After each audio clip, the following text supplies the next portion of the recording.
Okay, so in response to the survey, one of the anonymous comments that someone left was that they wished that I had spent a little bit more time talking about the cross product and the dot product when it comes to multiplying vectors together to get either a vector or a scalar. And so because the math backgrounds of people in this class are so broad, I think going through this in detail during class time might be a little bit of a distraction, but I do think that it's really useful to review these concepts. So I just thought I'd record this little math interlude talking about dot and vector, dot and cross products of vectors. Okay, so let's start out with the dot product. And remember, the dot product is a way of multiplying vectors together so that vector times vector, vector times vector equals scalar, right? Like in our definition of mechanical work being a force dotted into a displacement, okay? So for both the dot and the cross product, let me give you kind of both a geometric interpretation of how you should think about these objects and also an algebraic definition of how you can compute them, okay? Because some people like either the geometric or the algebraic definitions differently. So what is the geometric version of the dot product?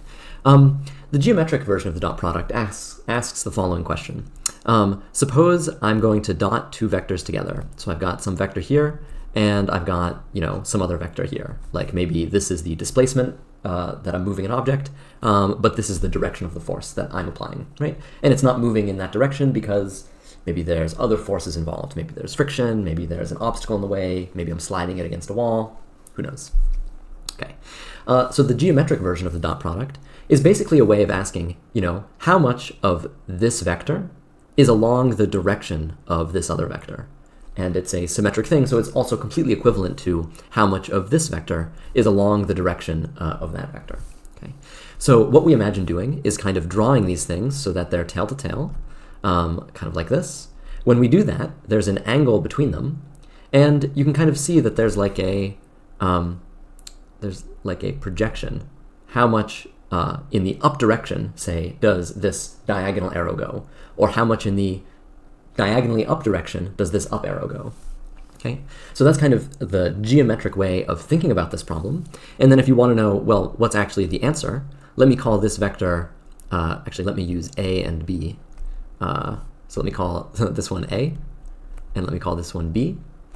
Then the geometric definition of these things is that A dotted into B is equal to the magnitude of A, so that's, how long is this vector A, multiplied by the magnitude of vector B, how long is the vector B, multiplied by the cosine of this angle between them if we were to put the vectors tail to tail. So that's the magnitude of A times the magnitude of B times the cosine of the angle between them. Okay, that's great. And so this is like the geometric way of thinking about what is the dot product telling us. The algebraic definition,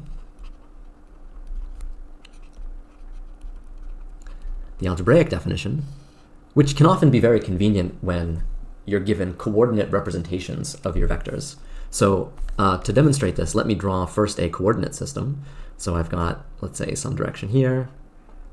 So I've got my x and y, and let me actually do this in 3 dimensions. So I've got x, y, and z.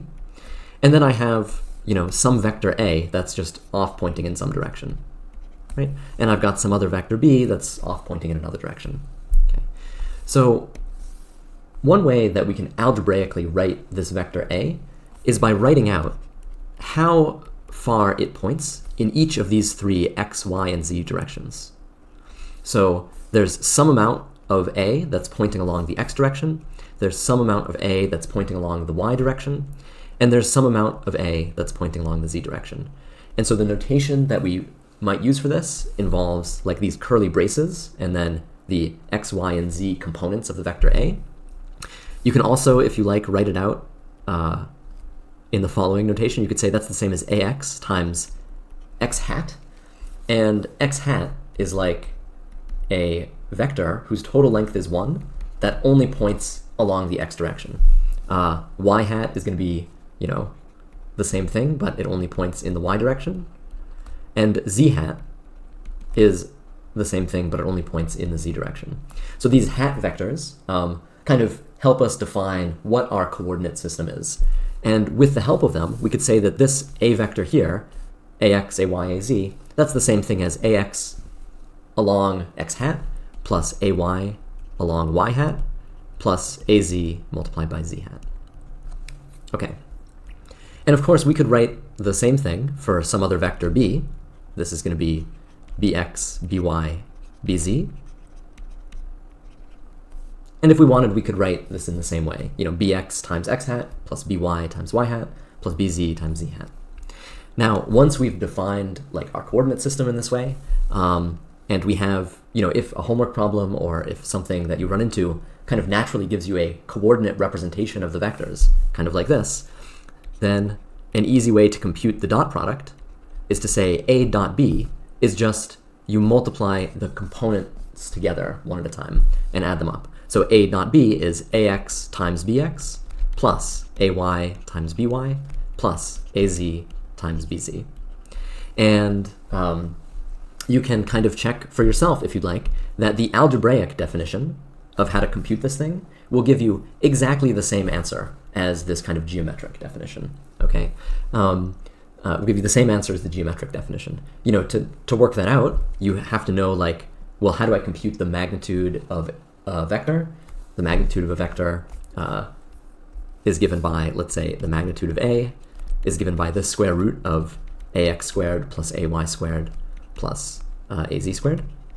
And then you have to work out what the angle between them is, say if you're given the coordinate representation. But if you do that, you can discover for yourself that the algebraic and geometric definitions give the same answer. And so they're just kind of like different ways you can think about them if one is easier for you to think about than the other.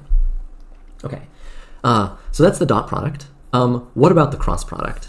What about this way of saying I want to multiply two vectors together in such a way that the answer I get is another vector, okay? And once again, the thing that I want is some operation where a cross b gives me some other vector. And once again, we can either think about this geometrically or algebraically, depending on whatever makes more sense in your brain. So let's do the geometric one first.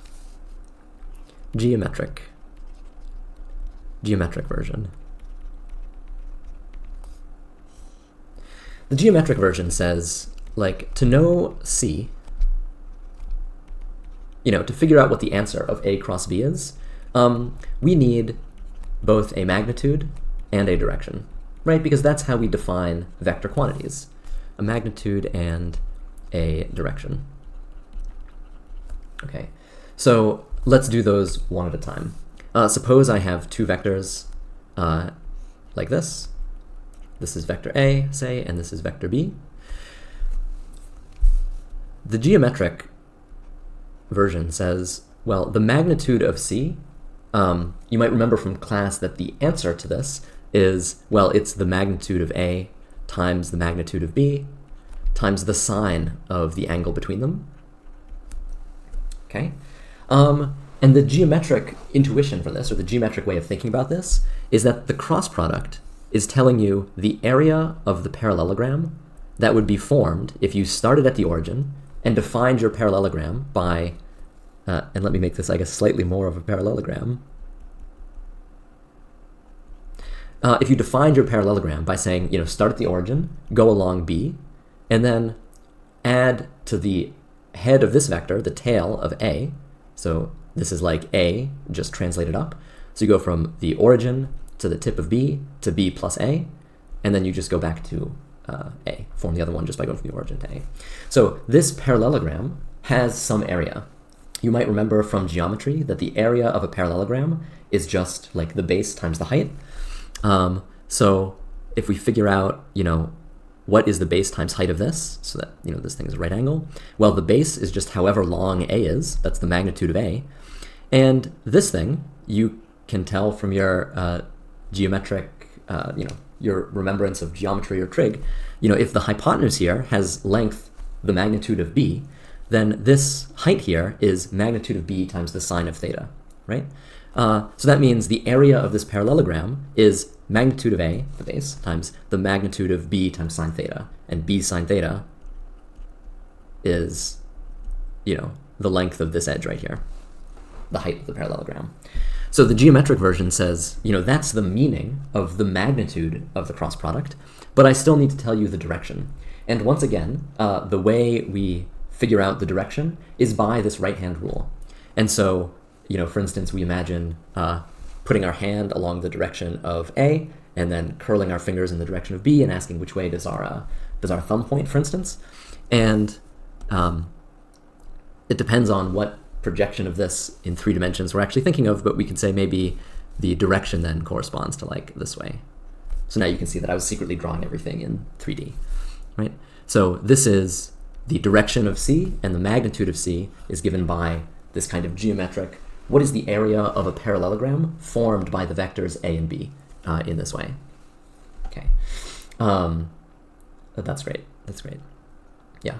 To connect the right-hand rule that I just described, kind of starting your hand off in some direction, curling your fingers, and then asking where your thumb is pointing, the other way you can think about it is, again, point your index finger in the direction of one of the vectors, A, point your middle finger in the direction of the other vector, in this case B, and then your thumb is pointing in the direction of C.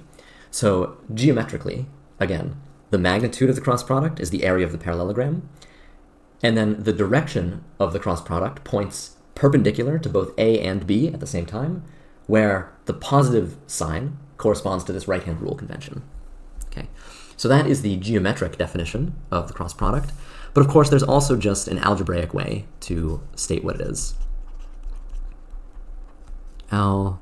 Algebraic definition. And once again, the algebraic definition is often very convenient if what you're told is a coordinate representation of your vectors A and B.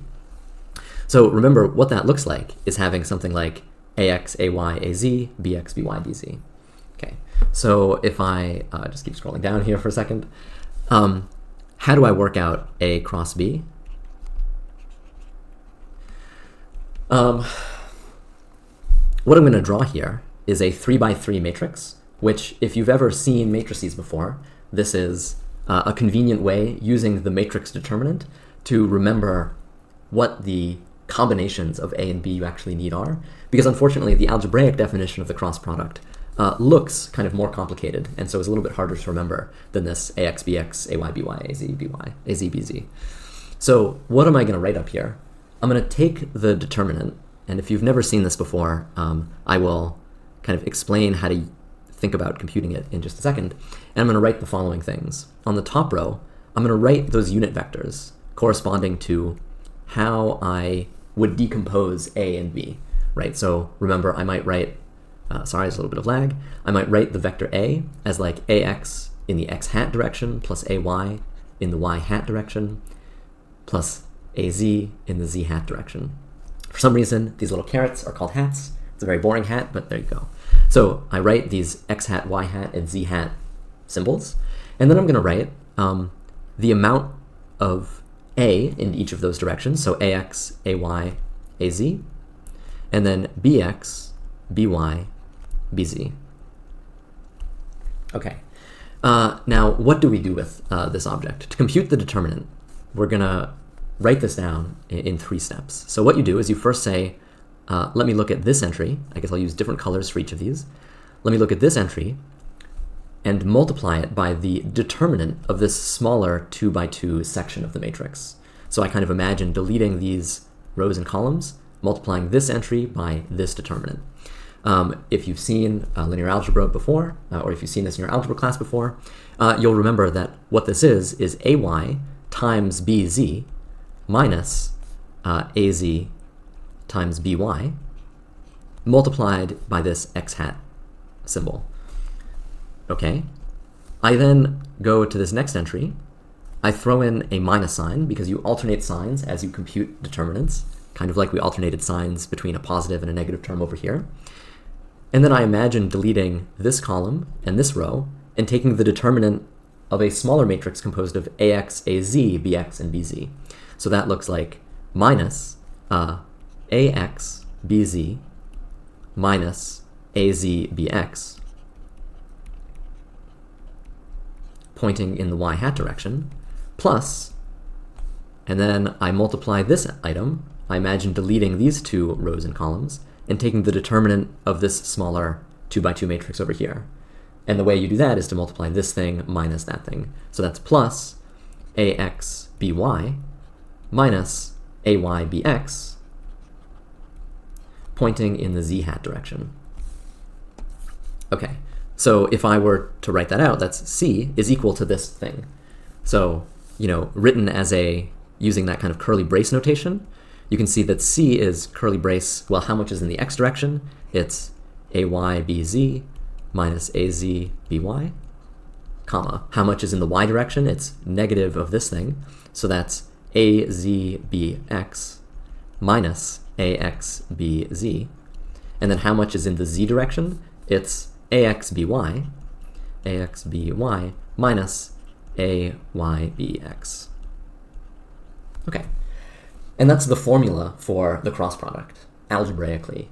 Now, just like before, you can go through the math, and using geometry, you can realize that this expression for c is completely equivalent to this definition for c. The magnitude of this expression will have the same answer as the magnitude of this expression, and the direction that c points by saying, oh, it goes this much in the x direction, this much in the y direction, and this much in the z direction, turns out to be a direction which is perpendicular to both a and b at the same time, and where the positive version of that direction corresponds to using the right-hand rule on a cross b. Okay. You might also see from writing this out, why, personally, I like to think about the geometric definitions of these two quantities. But if it's easier for you to think about, feel free to just think about the algebraic versions. Great. I hope this little math interlude was helpful to at least some of you. And again, if you have any questions, just send me an email, come to office hours, whatever works.